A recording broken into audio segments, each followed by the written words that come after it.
Return to Terra. The stars blurred as the archivist ship Chronicler decelerated from its dimensional fold, reality snapping back into focus around the ancient vessel. Earth, or Terra as they had once called it, hung in the viewport, a blue-green jewel against the blackness of space. Senior archivist Tellus felt a surge of anticipation course through his neural pathways. It had been 30,000 standard cycles since any archivist had visited this world. Preliminary scans indicate significant atmospheric composition changes. Sub-archivist Nera announced, her 4 appendages moving gracefully across the ship's interface. Carbon levels elevated, temperature patterns altered. Substantial electromagnetic activity detected across the planet's surface. Tellus's wide-set eyes, evolved for perceiving multiple dimensions simultaneously, narrowed. The indigenous species, the humans. They've survived. More than survived. Nera corrected, displaying holographic images captured from orbit. They've built settlements across every continent, primitive orbital structures. They've even visited their satellite and left primitive artifacts on its surface. The mission commander, High Archivist Vorex, joined them at the viewport. His ancient frame was supported by a gravity field, his skin bearing the pale blue markings of extreme longevity. It was always a possibility, Vorex said, his voice calm.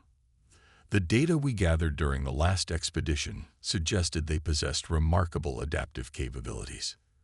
But technological civilization. Tellus couldn't hide his surprise.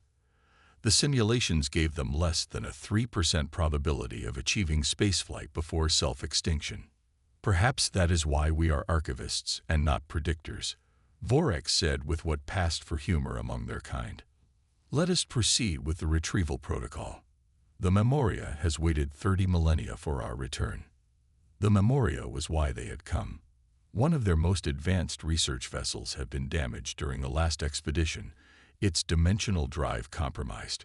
Rather than risk a catastrophic failure, the previous archivist team had concealed the ship deep beneath Earth's surface, in what humans would later call Antarctica, setting it to hibernate until they could return with proper salvage equipment. Now, after dealing with the aftermath of the dimensional wars and the collapse of 3 neighboring galaxies, the archivists had finally returned to claim their lost technology. Initiating cloaking field, Nera announced as the Chronicler descended through Earth's upper atmosphere, calibrating for current human detection technologies. The ship moved silently through clouds, its advanced systems rendering it invisible to human instruments. They followed the ancient coordinates, flying over vast oceans and human settlements that glittered with artificial light. I am impressed, Tellus admitted as they observed sprawling cities and transportation networks. They've accomplished much for such a short-lived species. Do not underestimate determination, Vorex cautioned. It has proven more valuable than longevity across many worlds. Antarctica appeared below them, a vast white continent. The Chronicler hovered over the exact coordinates where the Memoria had been left, nestled within a mountain range and buried under ice. Scanning for Hyperium's signature, Nera said, activating the ship's deepest scanning protocols. The results came back almost instantly, causing her appendages to freeze in surprise. No signature detected. Impossible, Tellus said. The Memoria contained enough Hyperium in its core to be detectable for at least 50 millennia. Recalibrate and scan again. Nera complied, but the results remained the same. No Hyperium signature within 500 kilometers of these coordinates. The Memoria is no longer here. Silence fell across the command deck. The implications were staggering. The Memoria had been hidden with their most advanced concealment technology, buried beneath kilometers of ice, and powered down to near dormancy. It should have been impossible for it to be moved, especially by a primitive species. Could natural geological processes have displaced it? Tellus suggested. Unlikely, Vorex replied, his ancient eyes studying the scans. The containment field was designed to compensate for tectonic shifts and glacial movement.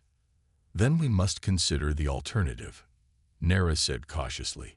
The humans found it. Impossible, Tellis repeated, but with less conviction.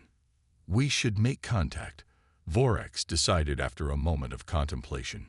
If humans have indeed found the Memoria, they may have already activated its defense systems. We must prevent any unintended consequences. The decision to reveal themselves was not made lightly. The archivists had strict protocols about interfering with developing civilizations. But the potential danger of humans experimenting with technology they couldn't possibly understand outweighed the concerns about cultural contamination. I've detected a human research facility 17 kilometers from our position, Nera reported. It appears to be their primary scientific outpost on this continent. Take us there, Vorex commanded, and prepare the translation matrices. It's time to meet the current caretakers of Terra. Dr. Elena Reyes was having a perfectly normal Tuesday morning at Polaris Station when the aliens arrived. She had been reviewing glacial core samples, searching for evidence of ancient climate patterns, when every alarm in the research station began blaring simultaneously. The facility's communications officer burst into her lab, face pale. "Dr. Reyes, you need to see this," he said, voice strained with disbelief. On the main monitor of the station's operations center, Elena watched as a massive ship, at least 300 meters long, materialized out of thin air above the station's landing pad. It was unlike any aircraft she had ever seen, with a silvery blue hull that seemed to ripple like water despite its apparently solid structure. "Are we getting any communications?" she asked, surprised by the steadiness in her voice.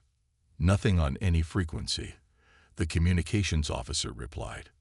"But it's not jamming us either.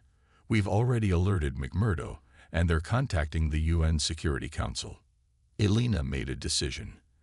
As the station's scientific director, she was technically in charge during first contact with whatever this was. "Prepare a welcome party," she ordered. "I want 4 security personnel with non-lethal options only, our xenolinguist if we have one, and the medical officer. We'll meet them outside." 20 minutes later, Elena stood in the biting Antarctic cold, watching as a portal opened in the side of the alien vessel. 3 figures emerged. Tall, slender beings with iridescent skin that shifted colors in the sunlight.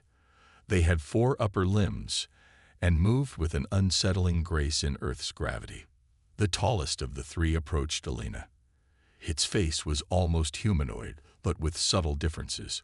Wider-set eyes that seemed to reflect more colors than should be possible, and no visible nose or ears. "Greetings, humans of Terra," it said in perfect English, the voice emanating not from its barely visible mouth, but seemingly from the air around them. "I am High Archivist Vorex of the Archivists. We have returned after 30,000 of your years to retrieve our property." Elena felt a chill that had nothing to do with the Antarctic temperature. "I'm Dr. Elena Reyes, Scientific Director of Polaris Station. What property are you referring to?" "A vessel, approximately 1/5 the size of our current ship, left in hibernation beneath the ice of this continent. We have discovered it is no longer where we left it." The implications hit Elena like a physical blow. The anomaly, the strange object discovered in 1978 by Soviet researchers and subsequently excavated by an international team, had been extraterrestrial in origin. The technological advances of the past 40 years, quantum computing, gravitational manipulation, ambient energy harvesting, had all stemmed from reverse engineering the anomaly. "I believe we should continue this conversation inside," Elena said carefully. "And I think I need to make some calls." Within hours, the Antarctic Research Station had become the center of the most important diplomatic meeting in human history. Video feeds connected Elena's conference room to emergency sessions of the United Nations Security Council, while the 3 archivists sat calmly across the table, apparently unperturbed by the chaos their arrival had caused. "Let me be clear," the UN Secretary-General said from a screen at the head of the table. "You're claiming ownership of what we call the Antarctic anomaly, discovered by humans in 1978. The Memoria is archivist technology," Vorex confirmed. It was intentionally concealed here 30 millennia ago, with safeguards to prevent discovery. We are curious how humans managed to locate and access it. General Lai Wei, representing the Chinese delegation, leaned forward. The anomaly was found during a routine geological survey. It had risen close enough to the surface to be detected by our instruments. We assumed it was a natural formation until excavation revealed otherwise. Impossible, Tellis interjected. The concealment field would have. If I may, interrupted Dr. Aiden Sharma, the leading scientist on anomaly research. The object began emitting a specific frequency in the late 1970s, almost as if it was waking up. That's what led to its discovery. We've theorized that it was responding to our early space exploration efforts. The three archivists exchanged glances, communicating silently in a way the humans couldn't perceive. The Memoria possessed limited sentience, Vorex finally admitted. It may have responded to your species crossing certain technological thresholds. So it wanted to be found, Alina suggested. A troubling possibility. Nera said. The Memoria was never programmed to initiate contact. The Secretary General cleared his throat. Regardless of how it was discovered, the anomaly, or Memoria, has been crucial to humanity's technological development. The research derived from it is now integrated into global infrastructure, communications, energy production. We cannot simply return it. You misunderstand, Vorex said gently. We do not seek to reclaim the technology you have already incorporated into your civilization. We merely need to locate the Memoria itself. Its core contains substances that could be catastrophically dangerous if improperly handled. This statement caused another flurry of hushed conversations among the human delegates. Alina noticed the subtle tension in the aliens' postures. They were far more concerned than they were letting on. The anomaly was moved to a secure research facility in Geneva in 2003, General Lee finally said. However, 3 years ago, during what we believe was a terrorist attack, it disappeared. Disappeared. Tellis repeated, his skin shifting to a pale blue. Define disappeared. Surveillance systems were disrupted for exactly 7 minutes, the general explained. When they came back online, the anomaly was gone. No signs of forced entry, no evidence of how it was transported. We assumed it was an inside job with state-level backing, but no nation has claimed responsibility. The three archivists were now visibly agitated, their skin colors shifting rapidly. This is most concerning, Vorex said. The Memoria contains technology that should not be operational without proper safeguards. If it has been activated rather than simply studied, what exactly are we talking about here? Elena asked. What could the Memoria do if fully activated? In simplified terms, Nera explained, the Memoria contains a dimensional fold drive.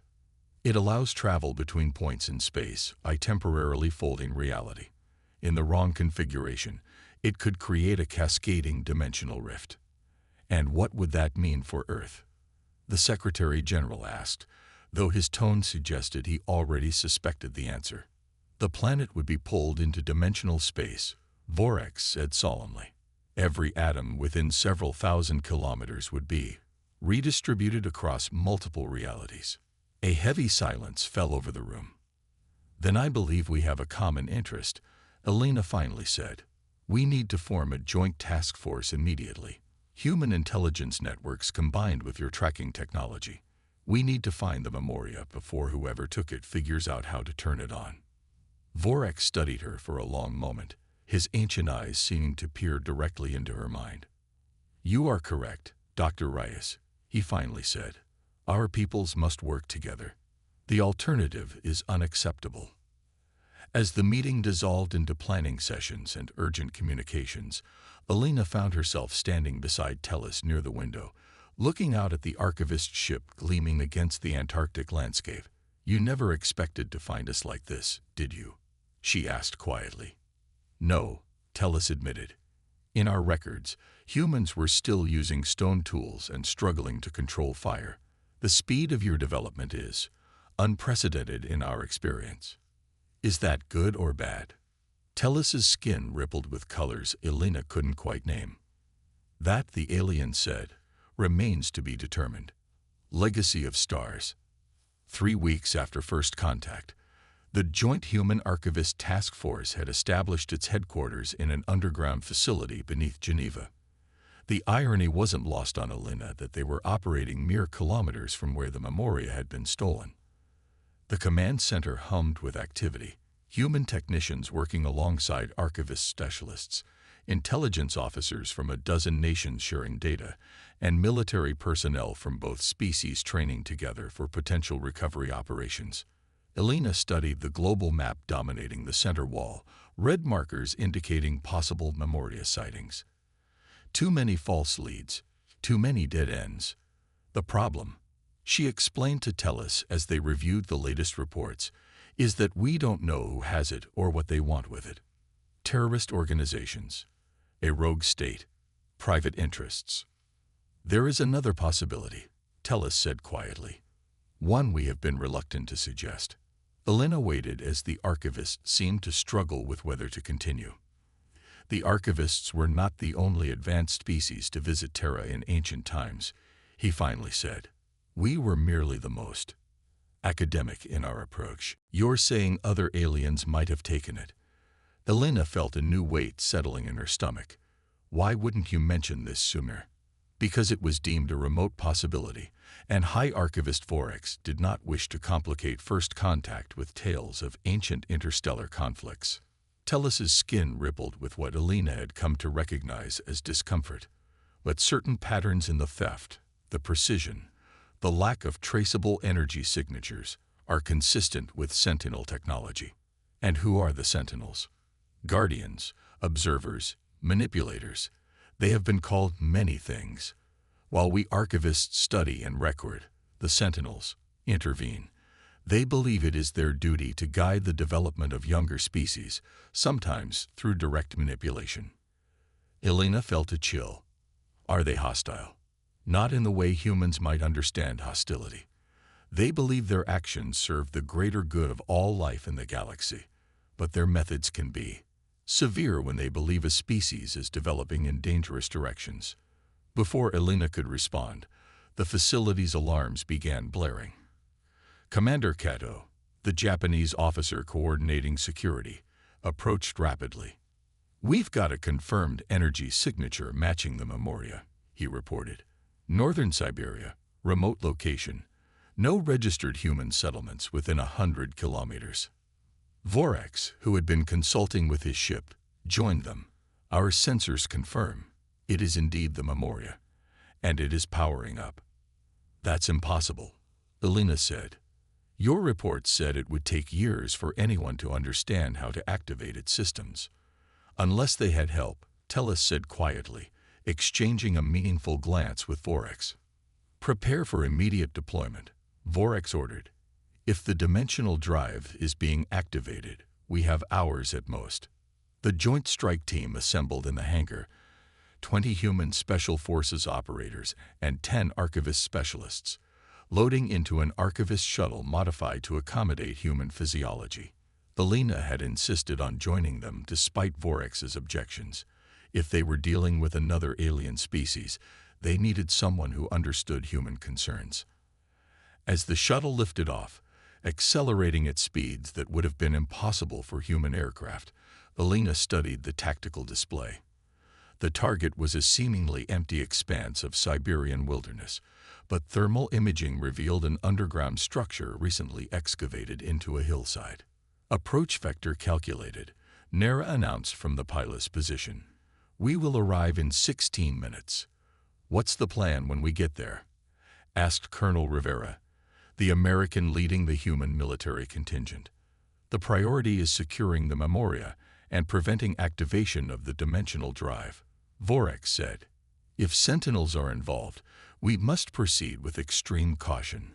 Their technology rivals our own. And if humans are involved? Elena asked. Then they are being manipulated, Tellus said firmly. No human could understand enough about the Memoria to activate it independently. The shuttle decelerated sharply as they approached the target zone. hovering silently above the snow-covered landscape. Scanners penetrated the ground, revealing a complex facility beneath the surface. 3 levels underground, Nera reported. I detect the memoria at the lowest level. Energy readings are consistent with early-stage drive activation. Life signs, Colonel Rivera asked. 27 human biosignatures. And Nera hesitated. 3 signatures that match neither human nor archivist patterns. Sentinels, Vorex confirmed grimly. Prepare for insertion. The assault was swift and precise. The human soldiers, equipped with archivist defensive technology, secured the upper levels with minimal resistance. Most of the humans inside appeared to be scientists or technicians, offering no fight and seeming confused about who they were working for. Elena, protected by an archivist energy field, followed the second wave into the facility. The interior was a strange hybrid of human industrial design and something distinctly alien. Smooth, silvery surfaces that seemed to flow into conventional concrete and steel. This way, Tellus guided her, following Vorex and the strike team toward the facility's core. They descended through levels of increasingly advanced technology until they reached a massive chamber. In its center floated the memoria, smaller than the chronicler, but still impressive, its hull pulsing with internal light. Around it, 3 tall figures worked at control interfaces, their bodies humanoid but wrong somehow. Too angular, too precise in their movements. Sentinels, Vorex said, stepping forward. By the authority of the Archivist Conclave, cease your interference with this dormant vessel. The 3 figures turned simultaneously, their faces smooth and featureless, except for glowing points where eyes should be. Archivists, one replied, its voice resonating directly in Elena's mind rather than through the air. Your claim to this vessel expired when you abandoned it on this world. The experiment must proceed. What experiment? Elena demanded, stepping forward despite Tellus attempting to hold her back. What are you doing with our planet? The Lid Sentinel tilted its head, studying her with dispassionate interest. The human speaks as if it has authority. Interesting. Your species has progressed further than anticipated. They have, Vorex agreed, which is why this experiment must end. The memoria was never intended for dimensional manipulation of an inhabited world. The purpose has changed, the Sentinel stated flatly. Humanity represents an anomaly in development patterns. Too aggressive, too curious, advancing too quickly.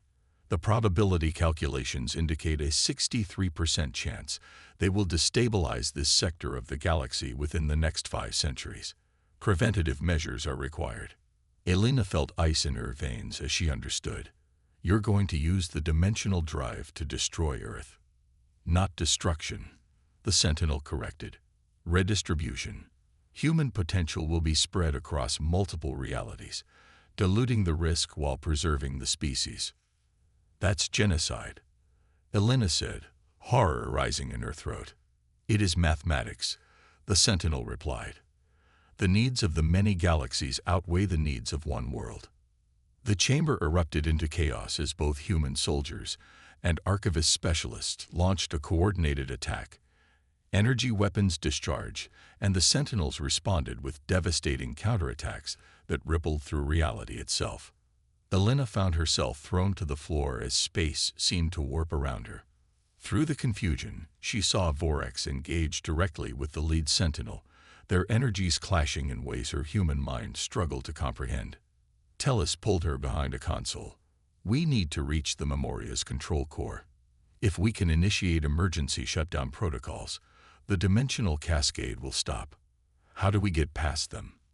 Elena asked, watching as another human soldier was flung across the room by a casual gesture from a Sentinel. We don't have to, Tellus said.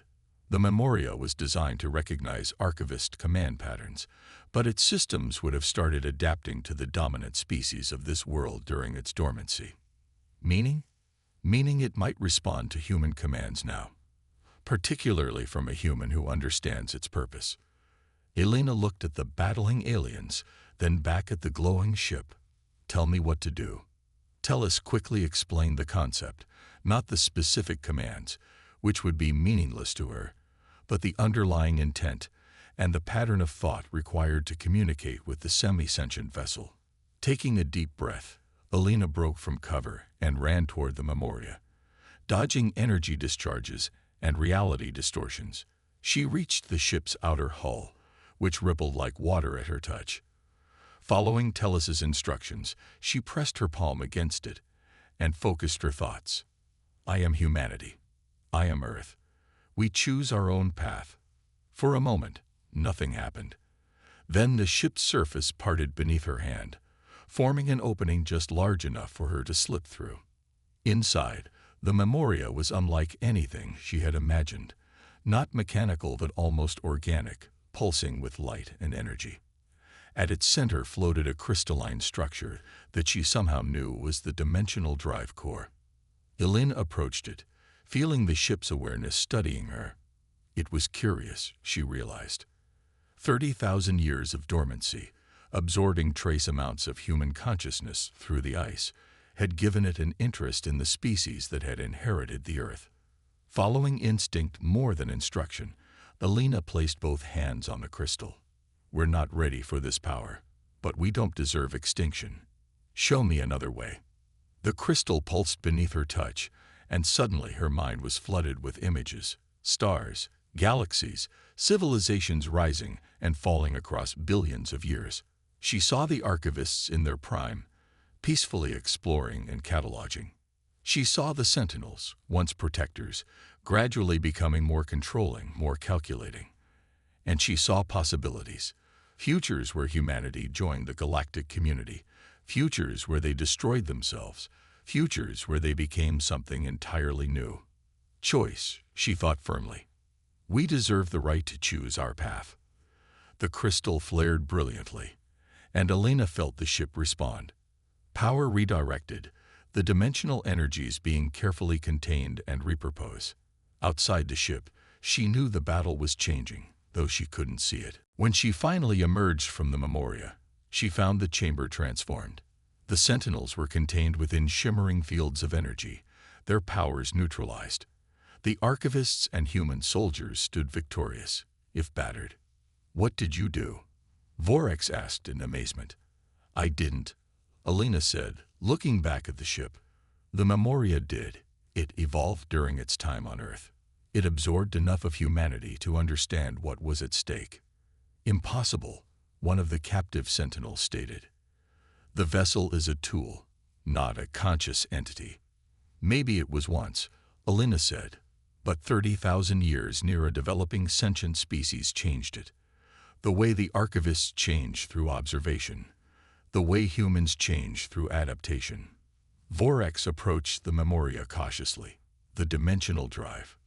Reconfigured, Alina explained, somehow knowing it was true. It won't tear Earth apart. Instead, it's created I don't know how to explain it. A barrier, a shield around our solar system. Tellus studied the readings on his device. She's right. The Memoria has established a dimensional pocket around this system. Subtle, nearly undetectable, but it would prevent any large-scale manipulation of Earth's reality from outside forces. It protected us, Alina said simply. The lead sentinel's glowing eyes dimmed slightly. An unexpected development. Our models did not predict this outcome. That's humanity's specialty, Alina told it, defying predictions. 3 months later, Alina stood on the observation deck of the Chronicler, watching Earth recede as the ship accelerated toward the edge of the solar system. The Joint Human Archivist Council had determined that the Memoria would remain on Earth, partly as a gesture of trust, partly because the ship itself seemed unwilling to leave. Are you certain about this? Tellus asked, joining her at the viewport. You would be the first human to travel beyond your solar system. Someone needs to represent Earth's interests, Alina said. And I want to see what's out there. The Sentinels, after extensive negotiations, had agreed to withdraw their influence from human development, though they would continue to observe from a distance. The revelation of their manipulation throughout human history, Subtle influences that had shaped conflicts and technological development had been difficult for humanity to accept. But now a new chapter was beginning. The chronicler would take Alina and a small team of human scientists to the Archivist home system, the first step in establishing formal relations between the species. "What do you think we'll find out there?" she asked. "Wonders beyond imagining," Tellus replied. "Dangers you cannot conceive. The galaxy is vast and filled with both. And where will humanity fit in?" Tellus's skin rippled with colors that Alina had come to recognize as amusement. "That, I believe, is entirely up to you. If there's one thing we've learned, it's that humans rarely follow the expected path." As the Earth became a small blue dot behind them, and the stars beckoned ahead, Alina smiled. The Sentinels had been right about one thing. Humanity was spreading into the galaxy. But they would do it on their own terms, writing their own destiny among the stars. The Memoria remained behind, a silent guardian and a bridge between worlds.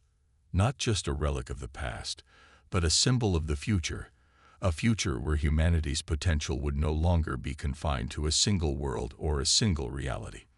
In the vast darkness between stars, the ship accelerated, carrying with it the legacy of Earth and the promise of something new. In the depths of space, far beyond the edges of the solar system, a different vessel drifted silently.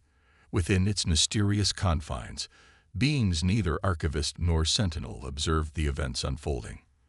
"The experiment proceeds as designed," one stated. "All variables are in play." The sentinels performed their role convincingly, another agreed. The archivists responded as anticipated. And the humans? Exceeding parameters as always. They continue to be the most unpredictable element. Then the true test begins. Let us see if they are indeed the ones we have sought for so long. The vessel disappeared from conventional space, leaving no trace of its presence.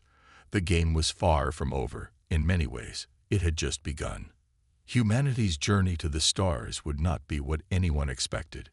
Not the archivists with their careful observations, not the sentinels with their cold calculations, and certainly not the watchers from beyond, who had set the board millennia ago and were only now seeing their pieces begin to move.